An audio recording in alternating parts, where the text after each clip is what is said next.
Ok. Donc, bonjour tout le monde. Merci d'assister à cette séance où on va parler de protéines MPNN.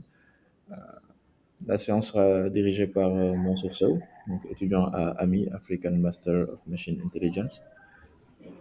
Et Mansour, à toi la parole. Ok, donc bonjour à tous, ou bonsoir, selon l'endroit dans lequel vous vous trouvez. Alors aujourd'hui, on va parler d'un domaine qui est en pleine évolution dans le domaine de la recherche en intelligence artificielle, qui est le monde des protéines, c'est-à-dire la recherche, l'application du machine learning dans le domaine des protéines. Donc aujourd'hui, on va parler d'un article qui est sorti récemment, il y a quelques mois de cela, qui va parler donc de l'application des graph neural network sur la prédiction de la structure des protéines.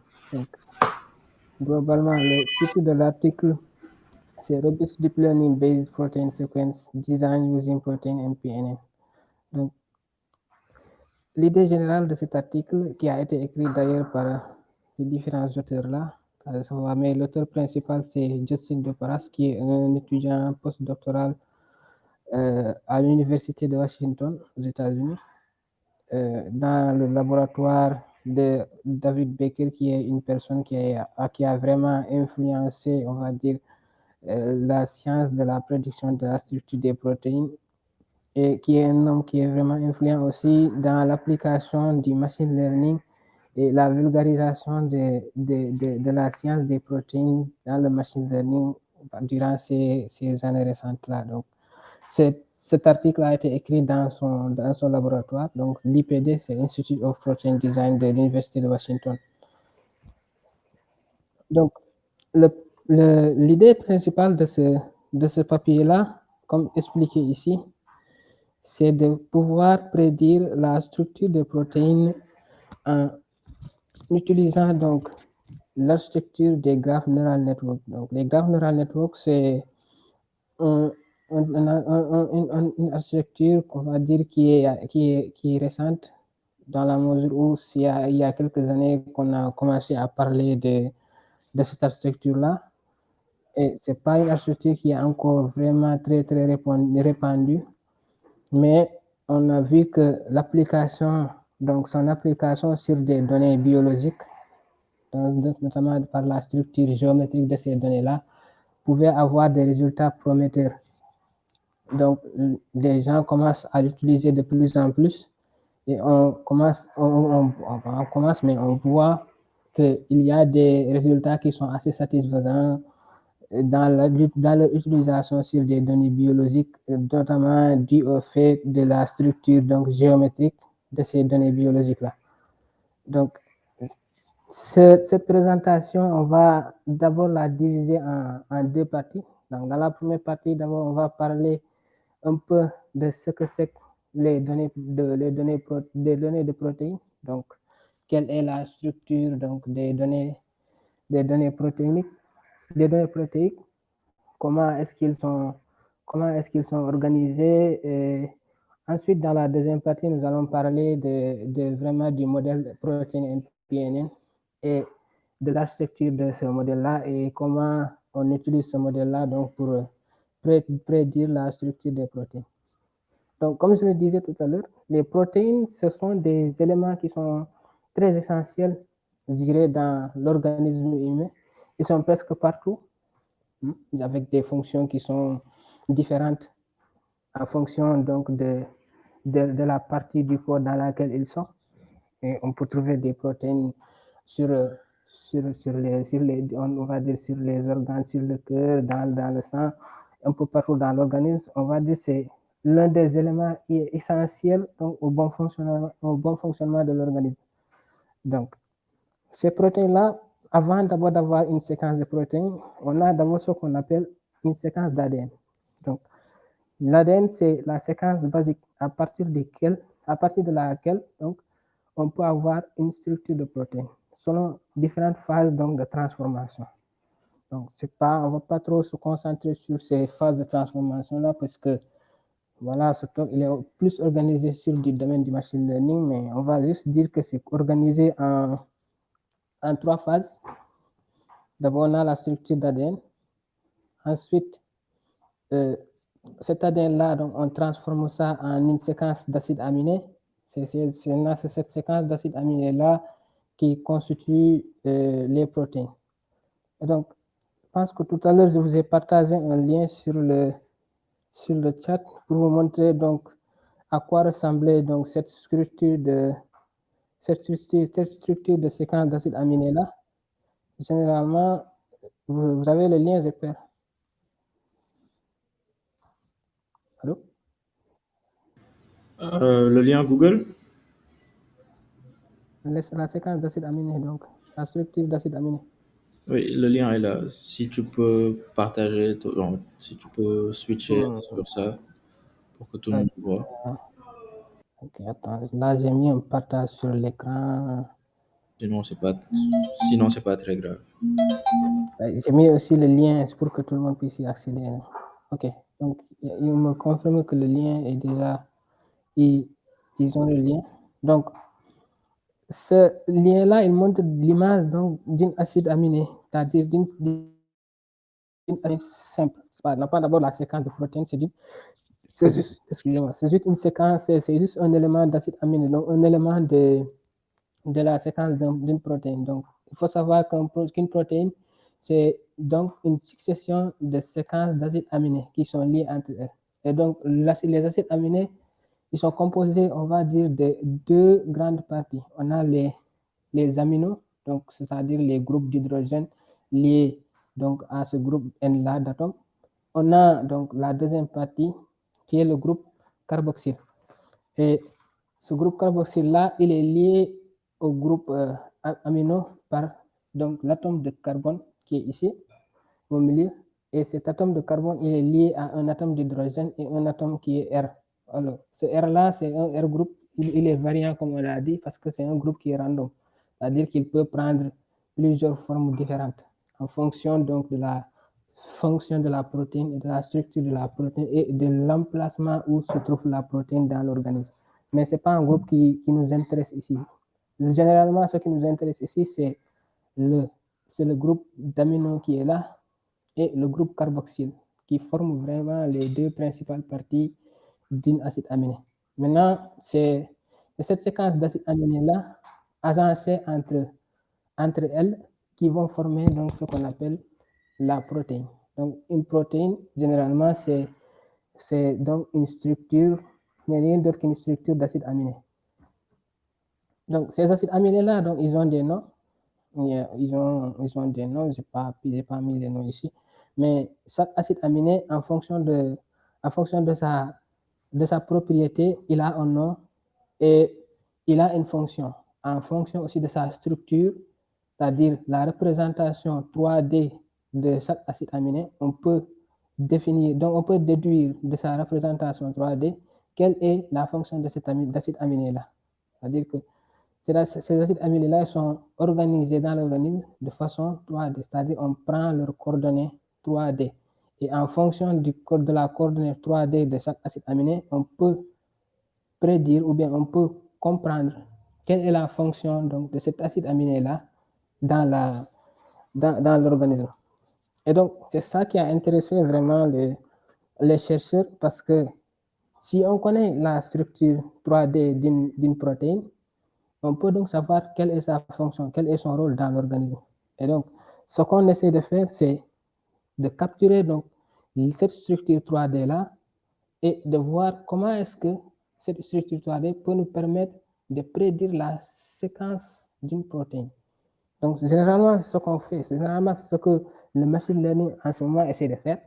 Et il y a beaucoup de chercheurs qui travaillent. Il y a beaucoup d'articles récemment qui sont sortis,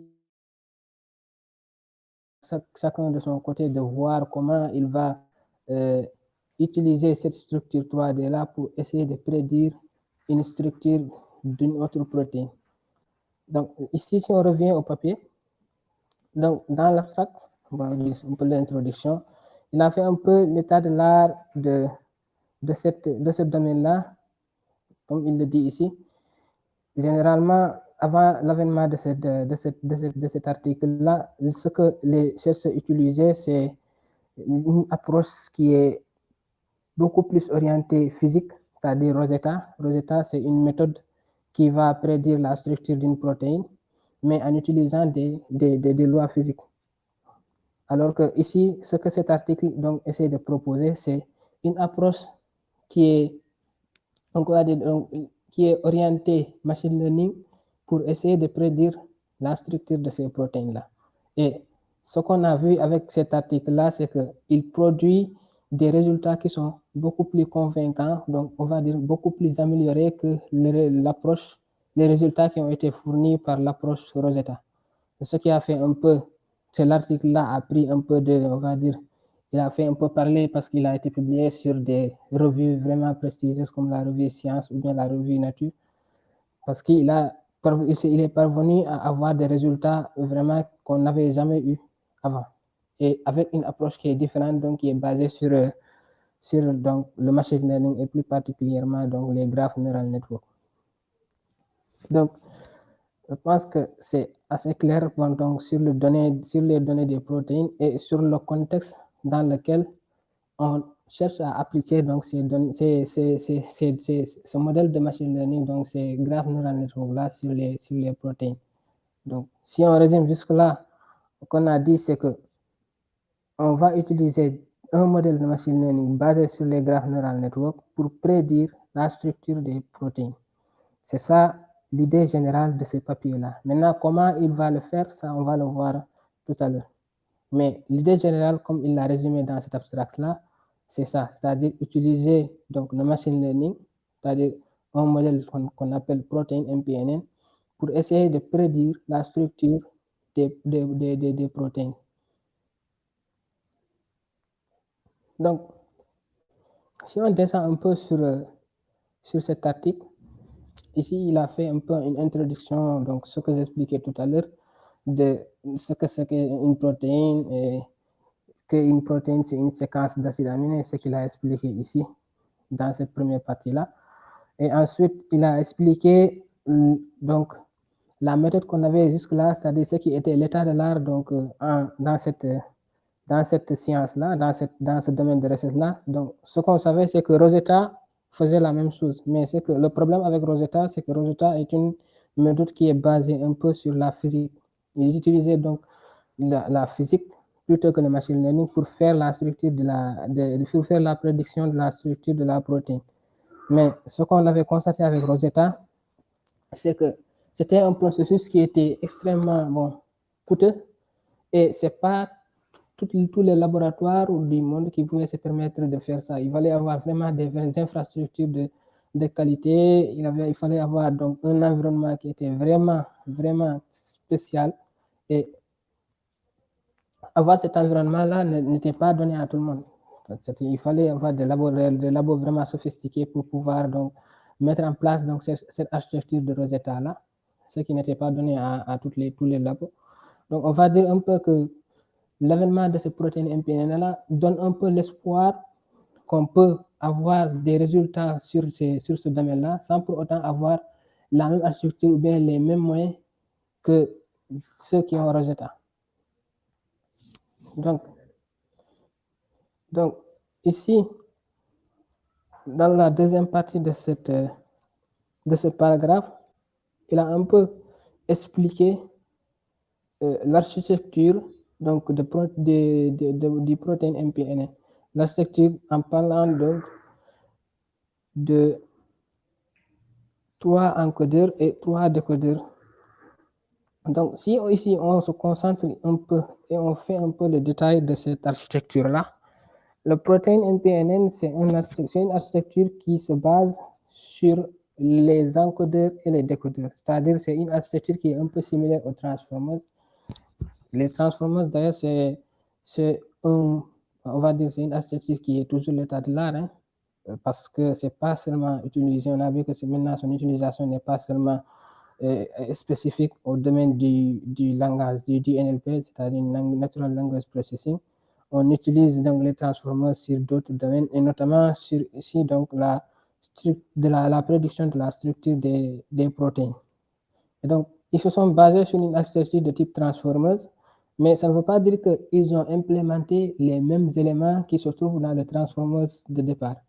C'est-à-dire que ici, dans les transformers de départ, comme on le sait déjà, ce sont des modèles, ce sont des couches linéaires qu'ils ont empilées là-bas dans les encodeurs et les décodeurs, et ils ont utilisé BERT dans l'encodeur et GPT-3 dans le décodeur, enfin, quelque chose comme ça. Mais ici, on va le voir ici, dans l'architecture de ce modèle-là, c'est que ici, la première partie des encodeurs, on utilise des graph neural network, notamment donc le paradigme du message passing. Le message passing, c'est quoi? Le message passing, on va dire, c'est aujourd'hui un des paradigmes qui est le plus utilisé dans l'architecture d'un graph neural network. Ça veut dire que si on a un graphe, par exemple, qui est, est-ce que je peux dessiner ici? Il y a une possibilité de dessiner ici, je pense. Normalement, il y a un tableau, je pense. Oui, c'est ça que je suis Voilà, en il y a train de Show voir. Whiteboard, donc tu peux utiliser le whiteboard. Après, il faudra partager ton écran de sorte à ce qu'on puisse voir ce que tu dis. Ok. Vous voyez là, vous voyez le. Oui, on voit. Ok, super. Donc, attendez. Donc, ici, si on prend un exemple de graphe, supposons que ça, c'est un nœud. Ça, c'est un nœud. Ça, c'est un nœud. Et on va dire aussi ça, c'est un nœud. Et on va dire que ces nœuds-là sont liés. C'est ça notre graphe. Excusez-moi. D'accord. C'est ça notre graphe. Donc, on va placer peut-être un autre nœud ici, qui est ici. Voilà. Et on va coller ça. Donc, on va dire ici que ça c'est le nœud A. D'accord. Ça, c'est le nœud B. Ça, c'est le nœud C. Ça, c'est le nœud D. Ça, c'est le nœud qui est E. Donc, ici, on a notre graphe. D'accord? Ce que le message passing, il fait, c'est qu'il essaie donc des informations qui sont dans ce nœud-là. Ici aussi, on va supposer qu'on a une matrice d'informations qui sont dans ce nœud-là. Donc, ici, on a une information qui est ici. Chaque nœud a une matrice d'informations. Bon, ce qu'on appelle généralement les node features. C'est-à-dire chaque nœud a une matrice qui stocke l'ensemble de ces informations-là. Et donc, ce qu'on fait ici, le message passé, ce qu'il fait, c'est qu'il essaie de collecter donc l'ensemble des matrices, l'ensemble des informations donc qui sont comprises dans chaque nœud. Il essaie de les stocker dans un nœud, dans une et une seule matrice. Supposons ici que la matrice dans laquelle on stocke l'ensemble de ces informations, c'est cette matrice A là. D'accord? Ça va dire que tous ces nœuds-là, ils amènent leur matrice dans cette matrice-là. Donc, on va dire que le nœud A, c'est le nœud central. C'est-à-dire que toutes ces matrices qui sont là, que ce soit le nœud C, le nœud D, le nœud E, le nœud B, ils rassemblent l'ensemble de leurs informations sur le nœud A. Ça, on va dire que c'est l'ensemble c'est la matrice générale, c'est la matrice qui donc stocke l'ensemble des informations pour chaque nœud. Donc, ce que le message passing il fait, c'est qu'il dit, OK, donc si chacun de ces nœuds-là stocke ces informations ici, eh bien, ce qu'il va faire, c'est qu'il va, quand il va mettre à jour chaque nœud, parce qu'on est dans un processus d'apprentissage, et donc, à chaque fois, donc, le principe du machine learning, donc, c'est de mettre à jour, à chaque fois qu'on apprend de nos erreurs, on met à jour, donc, les informations qu'on avait précédemment. Et donc, ici, chaque nœud va envoyer sa matrice dans ce nœud A-là. Donc, ce nœud A-là va concentrer l'ensemble des informations contenues dans chaque nœud, que ce soit le nœud C, le nœud B, le nœud D, le nœud E. Et donc, s'il les rassemble ici, que ce soit la façon dont il les rassemble, parce que aussi ça, c'est un domaine d'étude à part. Il y a des articles scientifiques qui sont sortis pour voir comment est-ce qu'on pouvait donc rassembler les informations dans cette matrice-là. C'est ce qu'on appelle une agrégation. L'agrégation, c'est comment est-ce qu'on va essayer de concaténer les informations qui se trouvent dans chaque nœud sur un nœud principal. Ici, notre nœud principal, c'est le nœud A. Donc, ça, c'est l'agrégation. Donc, c'est pourquoi, dans le message passing, dans le paradigme du message passing, il y a deux principales opérations. On a l'agrégation, comme je vous l'ai expliqué ici, c'est-à-dire donc rassembler l'ensemble des informations de différents nœuds et donc les rassembler sur une nœud central qui est ici dans notre cas le nœud A. Et la deuxième opération, c'est le update, c'est-à-dire la manière dont on fait, si on a un réseau de neurones classique, c'est-à-dire on fait l'update avec une fonction backpropagation, c'est-à-dire le gradient de descente, généralement ce qu'on utilise dans un réseau de neurones classique. Ici, notre gradient de descente, c'est cette fonction update-là. Donc, cette fonction update-là va permettre de mettre à jour en fonction de ce qu'il a appris dans cette matrice-là, chaque nœud. Donc, ici, c'est notre processus de backpropagation.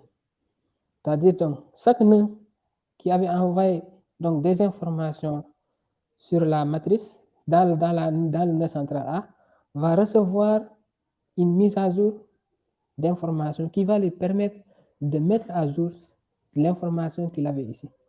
Je ne sais pas si le processus il est clair. Si ce n'est pas clair, bon, vous pouvez poser des questions en même temps sur le chat. On va essayer de répondre ça ensemble. Donc, généralement, c'est ça le processus du message passé. On a une fonction aggregate, d'accord? Une fonction aggregate qui va nous permettre donc de rassembler les informations qui se trouvent dans chaque nœud sur un nœud central, donc le nœud A. Et une fonction update, c'est-à-dire après avoir rassemblé ces informations maintenant, il va apprendre de cette matrice-là et il va renvoyer l'information pour chaque nœud. Donc ici, c'est ce qu'on appelle l'opération update. Donc, si vous voulez maintenant faire un comparatif entre les graphes neural network là et les réseaux de neurones classiques, bon, on va dire que l'update, c'est la fonction gradient d'un réseau de neurones classique. D'accord? Et donc, l'agrégation, c'est la fonction forward propagation d'un réseau de neurones classique.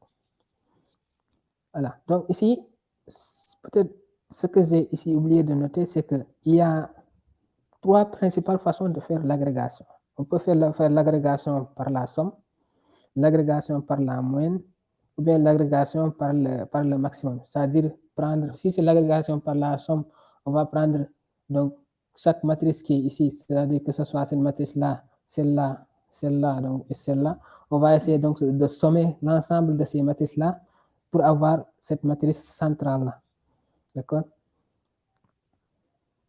Et pour donc l'agrégation liée à la moyenne, on va essayer de prendre donc la moyenne dans chaque matrice et on va essayer donc de concaténer cette matrice-là en fonction de la moyenne de chaque matrice. Donc, si on multiplie ces différentes matrices-là, on prend la moyenne et c'est ça qui constitue notre agrégation. Et aussi, on peut prendre la fonction max, c'est-à-dire qu'il va prendre dans chaque matrice le max et donc essayer de faire l'agrégation en suivant les max. Et bon, ce sont trois donc, façons d'agrégation maintenant. Les trois sont utilisées et en ce moment, on ne peut pas dire laquelle est beaucoup plus efficace que l'autre dans la mesure où on a différents problèmes, on a différentes approches. Donc, on prend souvent l'agrégation qui est le plus adapté au problème qu'on est en train de traiter. Ici, il y a une question. OK. Donc, dans ce cas, quelle serait la loss function? La loss function, on va venir sur ça. Ici, donc, ils ont utilisé un modèle probabilistique, donc c'est le catégoriel cross-entropie qu'ils ont utilisé comme loss function, mais on va revenir sur ça. Donc, il y a une question, y a-t-il une manière de choisir le nœud central? Il n'y a pas vraiment de manière de choisir un nœud central dans la mesure où chacun de ces nœuds-là peut être un nœud central. D'ailleurs, c'est pour cela qu'on dit que les INN sont des modèles qui sont invariants. C'est-à-dire que quel que soit le nœud qu'on prend comme nœud central, ça veut dire que quelle que soit la manière dont on fait donc l'intégration entre les différents réseaux de neurones-là, le résultat sera le même. Ça veut dire que qu'on considère le A comme étant un nœud central, ou bien qu'on considère le B comme étant le nœud central, ou bien qu'on considère le C ou le D ou le E comme étant un nœud central, quel que soit donc l'ordre qu'on choisit, le résultat qu'on aura à la sortie, ce sera toujours le même. C'est pourquoi on dit que le modèle il est invariant. Bon, ça, c'est un nouveau domaine qui traite de cela, qui est les GDL, c'est-à-dire les géométries deep learning. Dans ce principe qui dit qu'un réseau de neurones, ça doit être invariant. Donc, en particulier ici, notre réseau de neurones graph, qui est basé sur les JNN, il est invariant. Parce qu'on se dit que les JNN, donc, ils sont mobiles. On n'a pas la même structure. Les JNN peuvent bouger. Et donc, quelle que soit donc la position d'un JNN, ou bien quel que soit le nœud qu'on prend ici comme nœud central, le résultat qu'on devrait avoir devrait être le même. Je ne sais pas si ça répond à la question ou à la question pas bonne. J'espère. OK. Donc, si on revient ici sur le papier, donc c'est ce qu'ils ont utilisé, c'est-à-dire le message passing, ce principe-là. Donc, ce principe-là, ils ont utilisé ça sur le domaine des graphes. Comme je vous l'ai dit tout à l'heure, les protéines, ce sont des séquences qui sont organisées sous forme de graphes. Parce que si on regarde une protéine, comme je vous l'ai expliqué tout à l'heure, c'est un carbone, un atome d'hydrogène, un atome de N, donc un qui est lié, ce sont des atomes qui sont liés. Donc, si on essaie de contextualiser nos données protéiques dans notre contexte de JNL là, on va dire que chaque atome représente donc un nœud. Dans notre cas, on a essayé de représenter ici donc le nœud C, le nœud A, pardon, le nœud B, le nœud C et le nœud D et le nœud E. Maintenant, on va dire que ce nœud A là, c'est un atome. D'accord? Ce nœud A là, c'est un atome. Le nœud B, pareil, c'est un atome. Le nœud C, c'est un atome. Et le nœud D aussi, c'est un atome.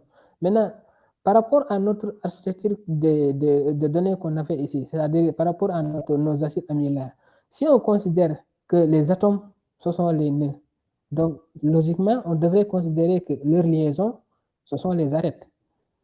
Logiquement, parce que c'est ça qui permet de les lier.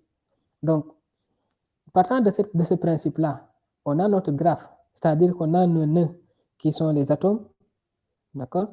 Et on a comment dire, les liaisons entre les atomes comme étant les arêtes de notre graphe. Et c'est comme ça qu'on va maintenant procéder pour encoder donc ces protéines-là comme étant un graphe. Parce que les INN, ce qu'ils utilisent, ce sont des bases de données qui ont des formats de graphes.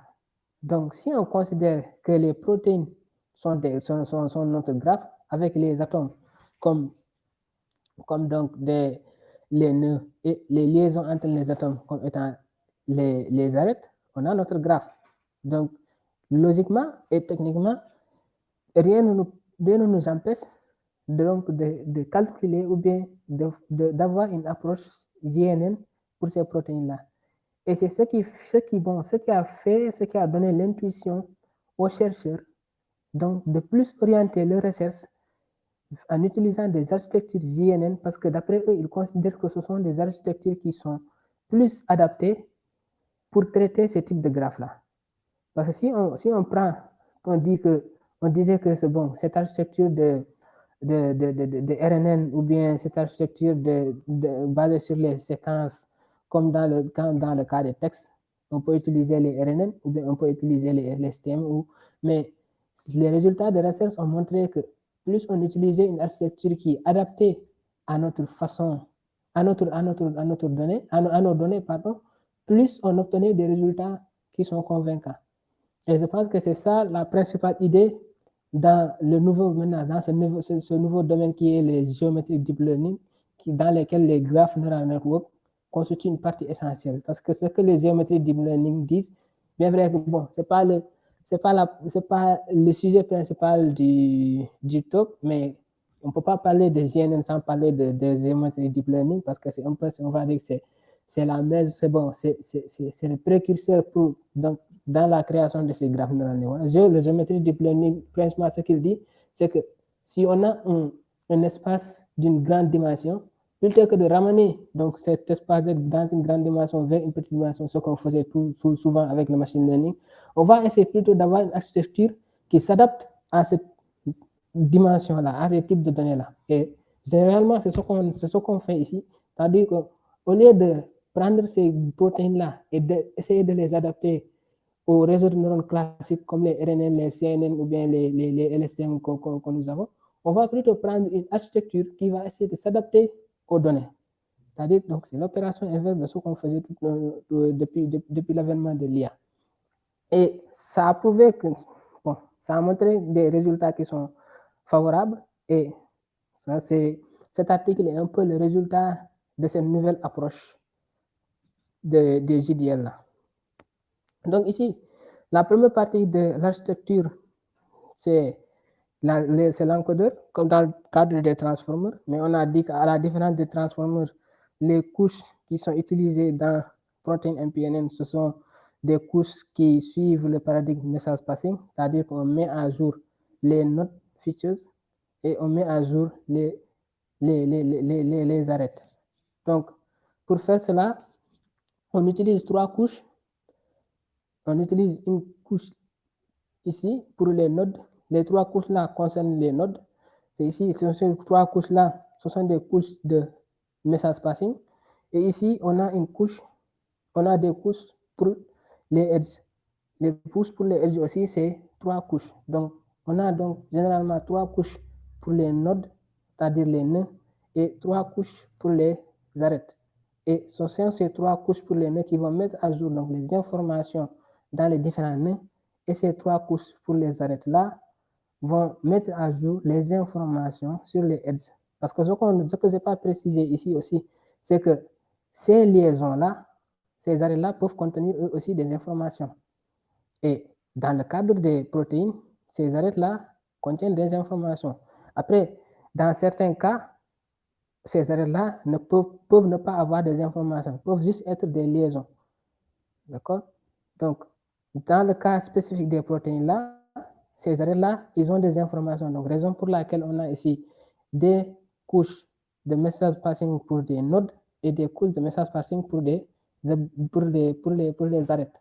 Pour que chacune de ces couches-là puisse mettre à jour les informations pour chaque entité. Ici, donc, ce sont les couches qui mettent à jour les nœuds et ici, ce sont les couches qui mettent à jour les arêtes. D'accord. Maintenant, ça, c'est l'encodeur. Le décodeur, c'est l'opération inverse. Parce que ici, ce qu'on n'a pas peut-être dit, c'est que l'entrée, ce sont des protéines. D'accord? Ce sont des séquences de protéines qu'on prend. On essaie donc de faire du positional encoding, donc qui est utilisé en NLP pour convertir donc le texte en des vecteurs. Ici, ce qu'on a fait, on a utilisé donc le positional encoding.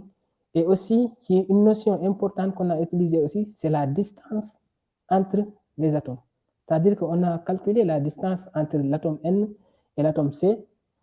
L'atome Ca, c'est-à-dire l'atome carbone, et cet atome-là, et cet atome C et l'atome N. C'est-à-dire les 25 distances qu'on a ici, on a essayé de calculer la distance entre chaque atome.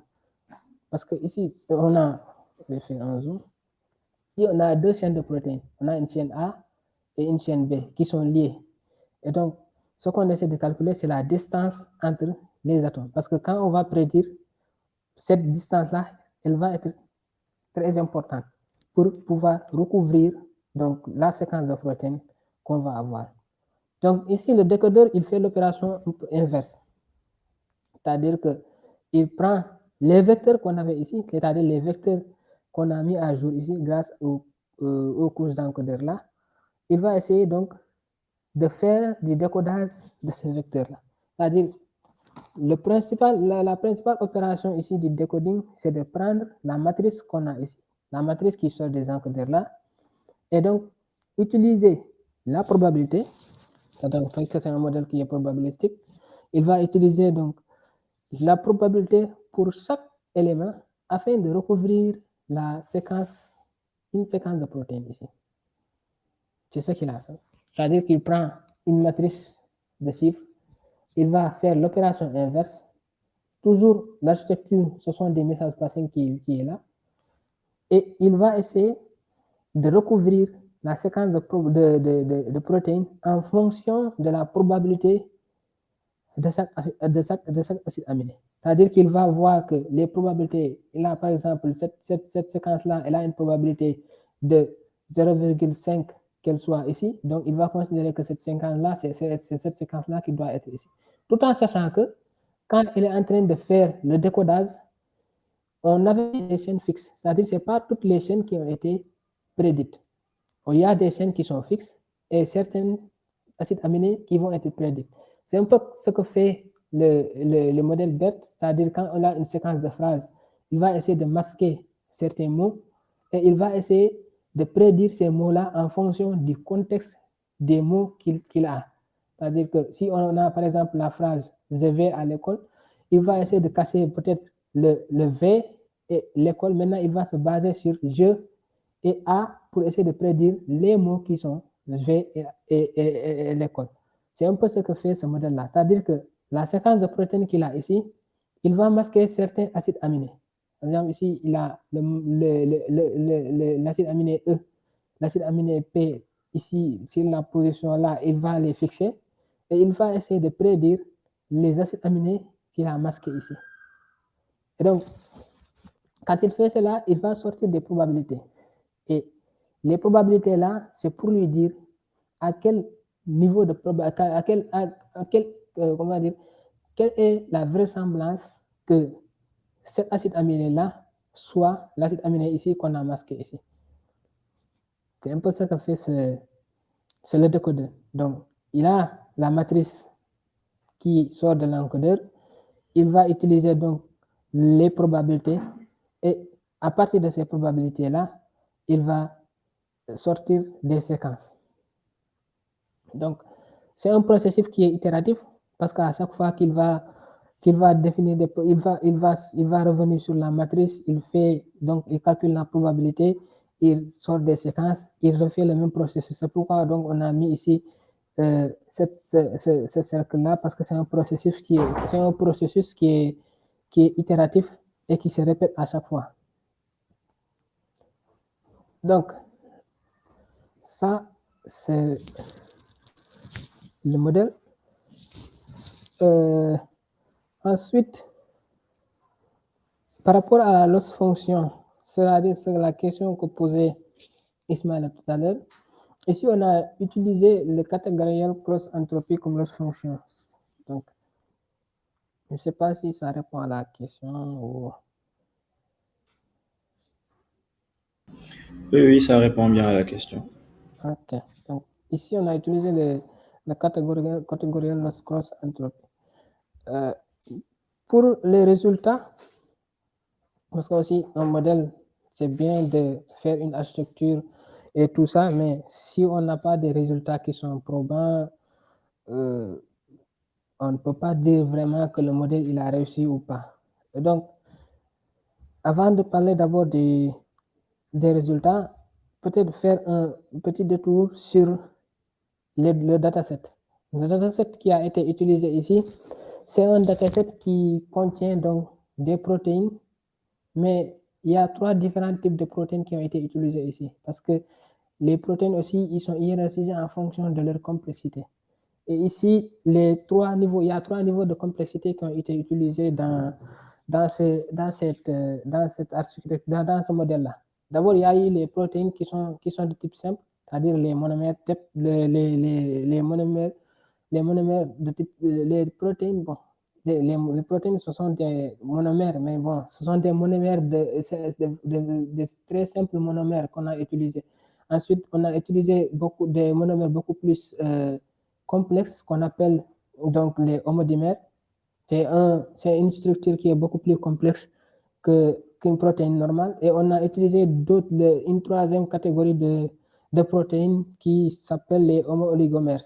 Les homo-oligomères, ce sont des protéines qui sont beaucoup plus complexes à modéliser que les simples monomères. Et donc, on a testé donc, le protéine MPNN sur les 3 types de monomères là. Et donc, les résultats qu'on a eu ici, avant de venir sur ces résultats-là, je vais présenter peut-être le tableau un peu qui fait le résumé des différents tests qu'on a eu. D'abord, ce qu'ils ont fait, c'est qu'ils ont juste d'abord utilisé une baseline parce qu'ils ont trouvé ici un modèle qui était VESALA, c'est-à-dire le modèle de Rosetta, sans pour autant faire une modification. Donc, ça veut dire que le Rosetta, c'était le modèle de base. Donc, ils ont adapté ça avec le machine learning sans apporter une modification sur l'architecture de Rosetta. Donc, c'est pourquoi ici, il y a non.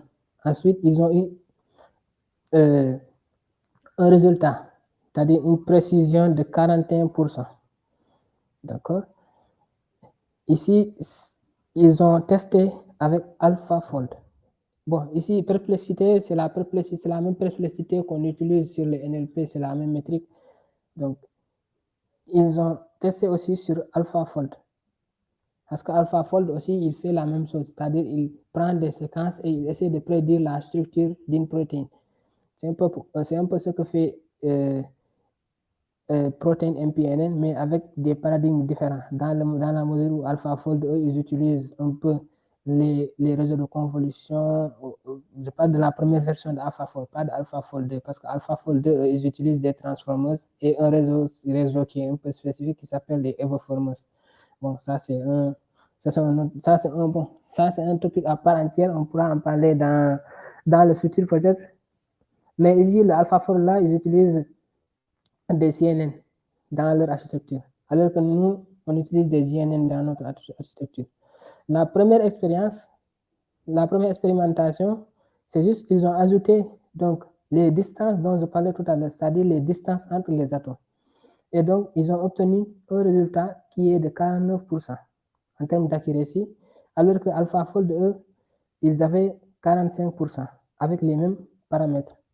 La deuxième expérience, c'est quand ils ont donc mis à jour les encodeurs. Comme tout à l'heure, je vous expliquais, c'est-à-dire ce processus de mise à jour-là que j'ai expliqué ici sur ce graphe-là, ils ont essayé d'appliquer ce processus-là dans l'architecture. Ça, c'est pour la deuxième expérimentation.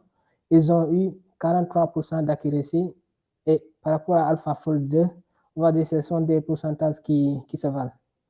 Ensuite, la troisième expérience, c'est ils ont essayé de combiner l'expérience 1, c'est-à-dire l'ajout de distance, et la mise à jour de nodes. Donc, ils ont eu des résultats de 50%. Et je pense que c'est le résultat, ce sont l'ensemble c'est le résultat qu'ils ont mis en évidence. Et AlphaFold 2, par rapport à ça, ils ont eu de bien moins résultats par rapport à protéine MPNN, dans la mesure où ils ont eu 46,3% d'accuracy. Donc, si on revient sur le cas des 3 types de protéines qui ont été testés, ici pour le test des monomères, ils ont utilisé 402 monomères, c'est-à-dire que les monomères, ce sont des acides aminés. Donc, si on dit 402 monomères, c'est comme si on utilisait 402 acides aminés. Donc, et protéine MPN, voilà, le résultat il est là. C'est-à-dire que avec ces 42 monomères-là, ils ont eu des résultats de 52,4% d'accuracy par rapport à Rosetta Fold qui a eu 32,9%. Le résultat qu'ils avaient mis en évidence dans l'abstract. Et je pense que c'est le résultat là maintenant qui est l'état de l'art dans ce domaine-là. Et avec les homomers, c'est à peu près les mêmes résultats. Hein. Ici, parce que aussi ils ont utilisé 732 homomers avec plus de 2000 résidus.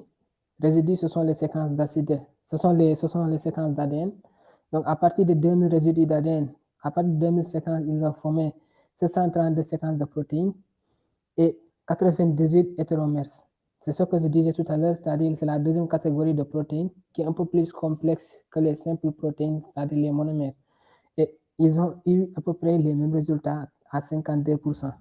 C'est raison pour laquelle aussi ils ont dit dans le titre de l'article, c'est un modèle robuste parce que c'est un modèle, quelle que soit la structure de la protéine, il parvient à donner presque à peu près les mêmes résultats. Ici aussi, on a le graphe qui donc illustre un peu la séquence recovery. La séquence recovery, c'est la probabilité, ou bien on va dire le pourcentage de protéines ou bien de séquences de protéines recouvertes. C'est-à-dire, ici on a un modèle qui est à 85%. C'est-à-dire que le modèle il a été capable de recouvrir 85% de la structure d'une protéine. Et ici, le average CB distance concerne le nombre de voisins qu'il a utilisé. Par exemple, ici, si on voit ici que ce nœud A là, on revient à notre structure, à notre graphe. Le nœud A là, on va dire qu'il a deux voisins, qu'il a un voisin parce qu'il n'est pas lié au nœud E là. Le nœud A là, il a un seul voisin qui est le nœud B. Mais si on regarde par exemple le nœud D qui est ici, il a deux voisins, c'est-à-dire le nœud E et le nœud C. Donc, puisque le modèle protéine MPNN se concentre uniquement sur les notions de voisinage, c'est-à-dire que au lieu d'encoder des nœuds qui sont distants, il va encoder les nœuds qui sont les plus proches. Donc, les opérations qu'il fait, il les fait plus avec les nœuds avec lesquels il est le plus proche. C'est pourquoi on dit qu'il privilégie la localité plutôt que la globalité quand il fait la prédiction. Plus les acides aminés sont liés, plus ils ont la probabilité d'être prédits côte à côte. Et ici, c'est le graphe un peu qui fait la comparaison entre le Rosetta, le modèle basé sur la physique, Rosetta, et le modèle protéine MPNN. Et on voit que le protéine MPNN sur les données d'AlphaFold est beaucoup plus proche et beaucoup plus précis que le modèle de Rosetta, de la même façon que ici. Donc, c'était ça, en gros, les résultats. Ici, on a fait les expérimentations. C'est-à-dire, d'abord, on a fait une expérimentation in silico. Une expérimentation in silico, c'est une expérimentation qui est réalisée bon, pas avec des êtres humains, mais qui est réalisée avec des outils informatiques. C'est-à-dire, c'est une expérimentation qui est moins coûteuse que les expérimentations qu'on réalise sur des sujets vivants. Donc, les expérimentations, ils ont d'abord réalisé une expérimentation in silico de ce modèle protéine MPNN là. Et cette expérimentation s'est avérée beaucoup plus efficace avec le modèle protéine MPNN qu'avec le modèle AlphaFold. De la même façon que l'expérimentation normale avec des sujets humains s'est avérée beaucoup plus efficace avec protéine MPNN qu'avec AlphaFold. Ça, c'est l'illustration donc de protéines MPNN, c'est-à-dire si on réalise la cristallographie, ça aussi c'est un domaine important. La cristallographie, c'est quand on essaie donc de former la structure donc 3D. On essaie de faire une visualisation de la structure des 3D des protéines. Et donc, ici, comme vous pouvez le voir, ici, ça c'est la structure réalisée avec la cristallographie qui permet donc de faire une visualisation 3D d'une séquence de protéines. Et ça, c'est une cristallographie qui a été réalisée après l'application du modèle protéine MPNN. Donc ça, ce sont des images supplémentaires. Et enfin, ici, donc c'est le temps qu'a mis donc le protéine MPNN.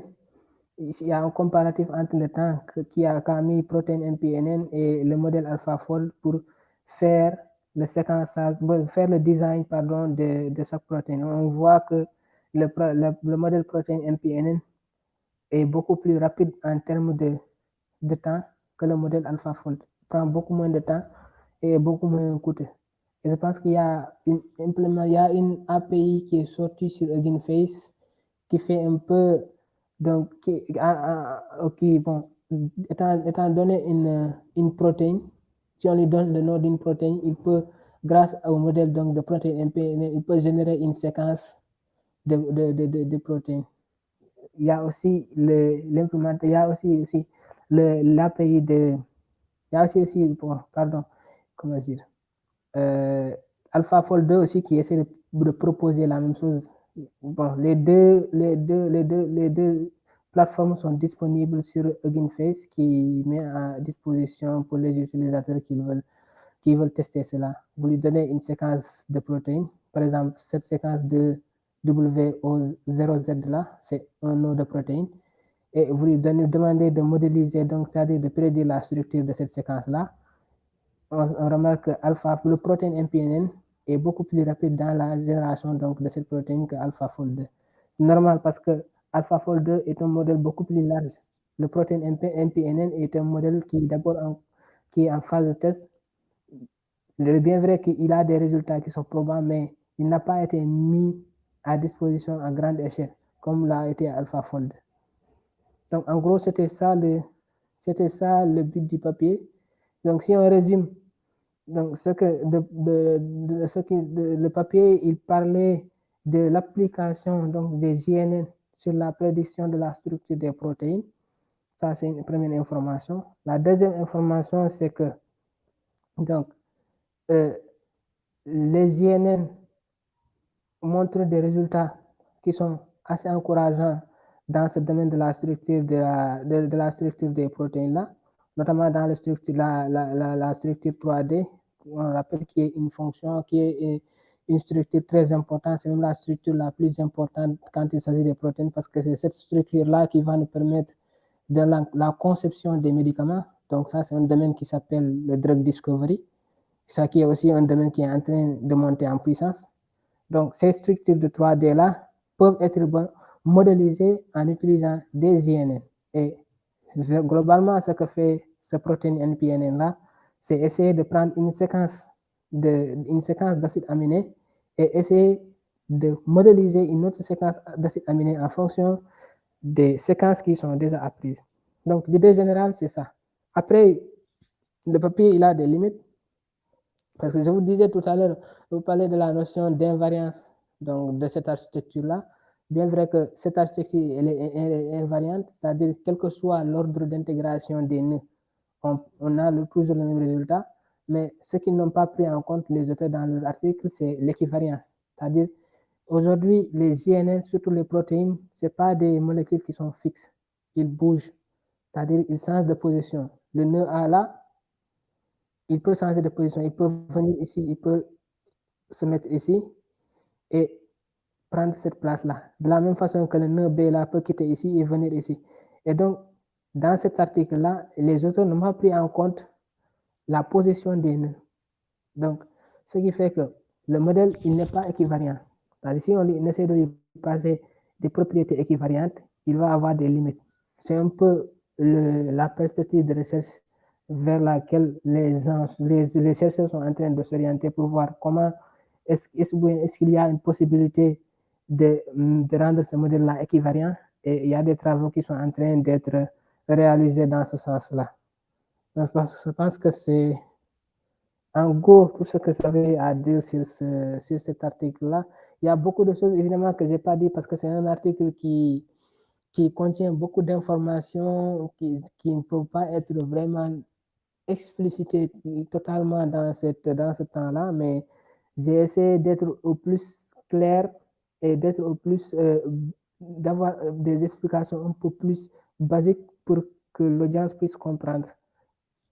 Je ne sais pas si vous avez des questions ou des suggestions ou autres. Donc, merci beaucoup, Mansour, pour la présentation. Donc, si vous avez des questions dans l'audience, vous pouvez juste activer votre micro et les poser. Sinon, vous pouvez les écrire dans le chat et je les poserai pour vous.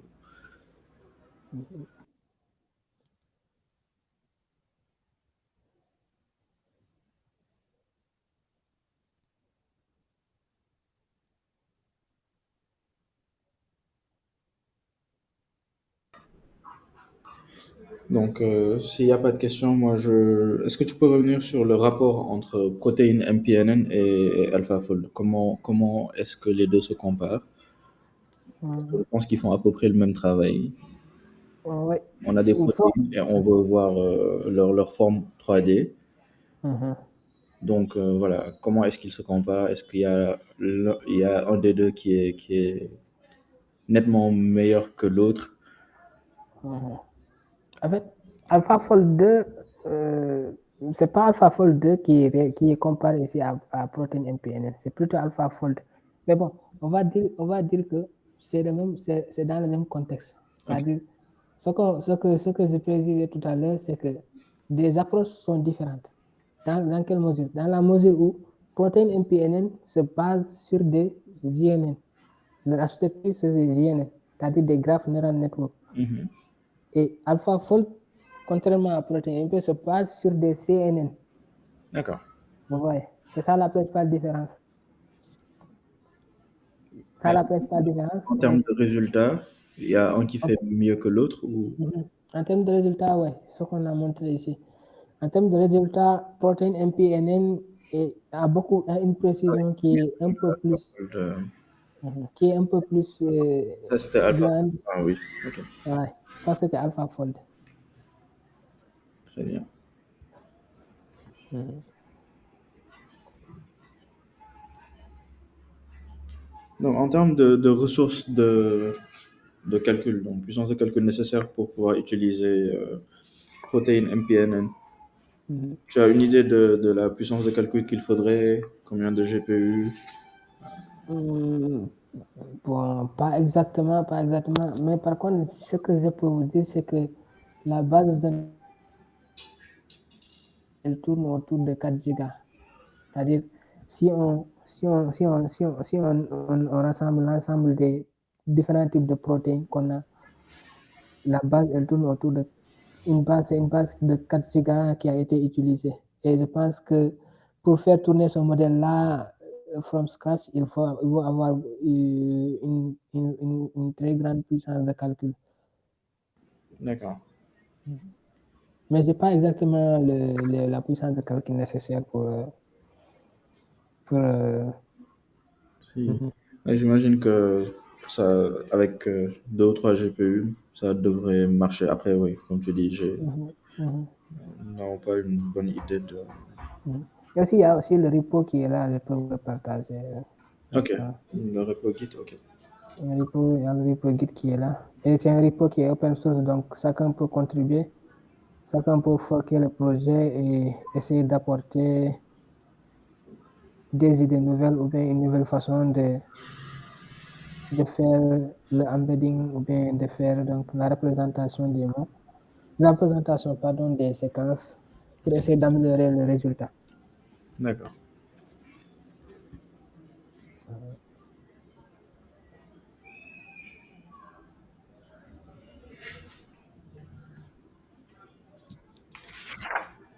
Bon, s'il n'y a pas d'autres questions, je pense que nous allons te remercier une dernière fois et, et lever la séance. Donc, merci beaucoup, Mansour, pour tes explications. Voilà, je pense que j'en connais beaucoup plus sur les GNN, surtout lorsqu'il Mhm. s'agit de message passing. Mhm. Et voilà, merci beaucoup pour toutes les infos. Ouais. Peut-être qu'on pourra parler dans un futur des messages passing réellement parce qu'il y a un papier qui est sorti sur les messages passing.